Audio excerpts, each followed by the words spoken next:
بسم اللہ الرحمن الرحیم، السلام علیکم ورحمۃ اللہ وبرکاتہ۔ ناظرین، آپ کو ایک دفعہ پھر پروگرام میں خوش آمدید کرتا ہوں۔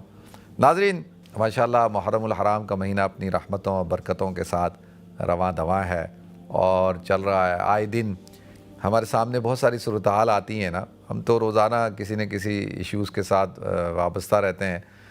اس جمعے کی میں بات بتاتا ہوں۔ جمعے کی تقریر کے بعد میں جب فارغ ہوا تو ہمارے ایک دو دوست ہیں، وہ آ گئے، کھڑے ہو گئے۔ ایک دوست خاص طور پہ ان کا تعلق جو ہے وہ خیبر پختونخوا سے ہے، تو وہ بڑے غصے میں اور بڑے اس کے ساتھ کہ جی خیبر پختونخوا میں یہ ہو رہا ہے اور یہ ہو رہا ہے اور یہ ہو رہا ہے اور یہ ظلم ہے، یہ زیادتی ہے، تو آپ اس پہ بات کیوں نہیں کرتے، اور اس وقت یہ صورتحال ہے۔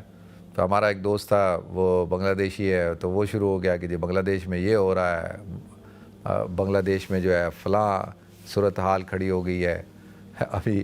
تو اسی طرح ایک دوست ہے، وہ ہندوستان سے ہے، وہ وہاں کا شروع ہو گیا۔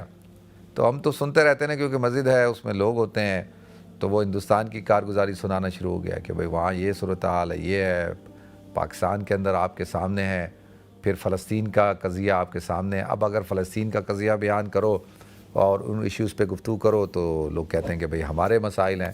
تو کل ہمارے ہاں جماعت آئی ہوئی ہے امریکہ سے، تو اس کے اندر کچھ نوجوان ہیں، تو میں نے ان سے پوچھا بھئی تم لوگ کہاں کے ہو؟ تو انہوں نے کہا کہ جی ہم ملیشیا کے ہیں۔ میں نے کہا اچھا جی ملیشیا کے ہو، تو کہاں کے ہو ملیشیا کے؟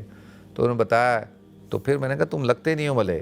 تو انہوں نے کہا نہیں، ہم اصل میں ہیں برمی، اور پھر وہاں سے ہم جو ہے ملیشیا گئے، اور ملیشیا سے پھر ہم لوگ جو ہے امریکہ چلے گئے، تو اب ہم امریکہ میں رہتے ہیں۔